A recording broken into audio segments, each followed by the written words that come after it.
বলছে এর মধ্যে তেঁতুলের টক কই পানি, ও কোনো কথা বলে না।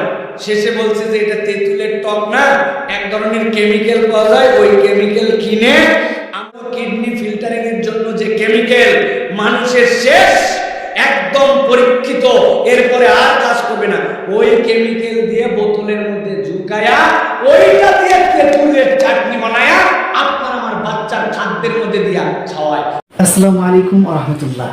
সুপ্রিয় দর্শক, আমাদের মাঝে বাহিরের খাবারের মধ্যে ফুচকা, চটপটি এগুলো সকলেই পছন্দ করে, তার সাথে যে টক জাতীয় পানি দেওয়া হয়, সো এটা কিভাবে তৈরি করা হয় জানলে অবাক হবেন। আপনারা কি আদৌ টক খাচ্ছেন নাকি বিষ খাচ্ছেন?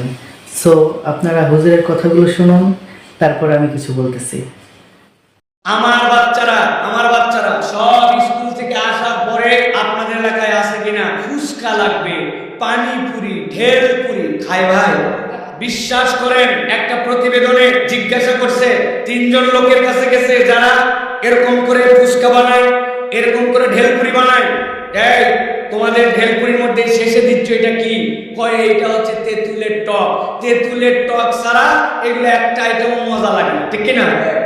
কিন্তু বিশ্বাস করেন, আমার কাছে ভিডিও আছে, ওদেরকে বলছে এর মধ্যে তেঁতুলের টক কই পানি, ও কোনো কথা বলে না। শেষে বলছে যে এটা তেঁতুলের টক না, এক ধরনের কেমিক্যাল পাওয়া যায়, ওই কেমিক্যাল কিনে আমরা ওইটা গুলালে তেঁতুলের মতো টক টক লাগে। কোথার থেকে কেন? মিটফোর্ড থেকে কিনে। পরে ওরা যোগাযোগ করছে যে কি জিনিস যেটা দিলে তেঁতুলের মতো হয়। পরীক্ষা করে দেখে মানুষের কিডনির ভিতর দিয়ে আল্লাহ রাব্বুল আলামিন সিস্টেম করে রেখেছেন, আমি পানি খাই, জুস খাই, তারপরে আমি যে জিনিসই খাই সবগুলো ফিল্টার হয়। ফিল্টার হওয়ার পরে আল্লাহ রাব্বুল আলামিন ওটার রক্তের অংশ রক্তে পাঠায় দিয়া আপনাকে আমাকে সচল রাখেন, আর উচ্ছিষ্টটা প্রস্তাব দিয়ে বের হয়ে যায়। এটাই কিডনির ফাংশন।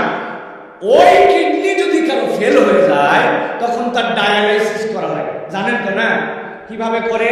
এইখানে একটা মেশিন লাগাই দেয়, ছোট্ট ফুটা করে রগের, আমাদের কলেন্দ দুইটা, একদিক দিয়ে যায় আর একদিক দিয়ে বের হয়, দুইটা এরকম কেমিক্যাল সহ লাগায়। ওই লোককে তখন বলে দেয় প্রতিদিন 200 গ্রামের বেশি পানি খাওয়া যাবে না, এই খাওয়া যাবে না, সেই খাওয়া যাবে না, চার্ট দেওয়া থাকে, কেননা ডায়ালাইসিস করে তার প্রস্রাব পরিষ্কার করা লাগবে। ওই প্রস্রাব পরিষ্কার করার জন্য, কিডনি ফিল্টারিং এর জন্য যে কেমিক্যাল মানুষের শেষ একদম পরীক্ষিত, এরপরে আর কাজ করবে না, ওই কেমিক্যাল দিয়ে বোতলের মধ্যে ঝুঁকায়া ওইটা দিয়ে তেঁতুলের চাটনি বানায়া আপনার আমার বাচ্চার খাদ্যের মধ্যে দিয়া খাওয়ায়।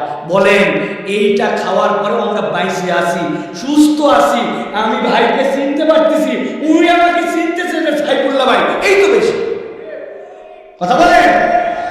তাহলে এই যে আল্লাহর কৃতজ্ঞতা, 2টা লেয়ার আছে। একটা, আল্লাহ সুস্থ রেখেছেন, আলহামদুলিল্লাহ। আর 2 নম্বর, আল্লাহ তার সৃষ্টিকে এত সুন্দর করে সৃষ্টি করলেন, আর আমি মানুষ ওই খাদ্যের মধ্যে বিষ দিয়া, ভেজাল দিয়া আমি কেন আল্লাহর এই সৃষ্টিকে নষ্ট করতেছি? তাহলে ওইটা নষ্ট করলে আর এদিকে আলহামদুলিল্লাহ বললেন, কাজ হবে তো? হবে না? আরে আপনি জানেন না, সিরাজগঞ্জের লোক, আপনি এখনো সালাম খান। এক লোক এবার কুরবানির সময় গরু চুরি করেছিল, করে আবার কুরবানি দিয়েছে, ধরেছে, কিরে তুই চুরি করে কুরবানি দিলি? বলছে চুরি করাতে গুনাহ আমি জানি, কুরবানি দেওয়ার সওয়াব তাও জানি, তা এখন গরু চুরি করে গুনাহ করছি, কুরবানি দিয়ে সওয়াব, গোস্ত খাওয়া ফাও, তাই না ভাই? কেন এই কথা বললাম আলোচনার শুরুতেই? প্রিয় ভাইয়েরা, আমাদের নিজেদেরকে যদি আমরা পরিবর্তন করতে না পারি, বড় বিপজ্জনক। আমাদের মেন্টালি আমরা সিক হয়ে গেছি, অসুস্থ হয়ে গেছি। প্রিয় দর্শক, আজকে থেকে আমরা বাহিরের খাবার খাওয়ার আগে 100 বার চিন্তা করব, অবশ্যই ভেবেচিন্তে বাহিরের খাবার খাবো। দেখা হবে পরবর্তী ভিডিওতে। ভালো থাকবেন, আল্লাহ হাফেজ।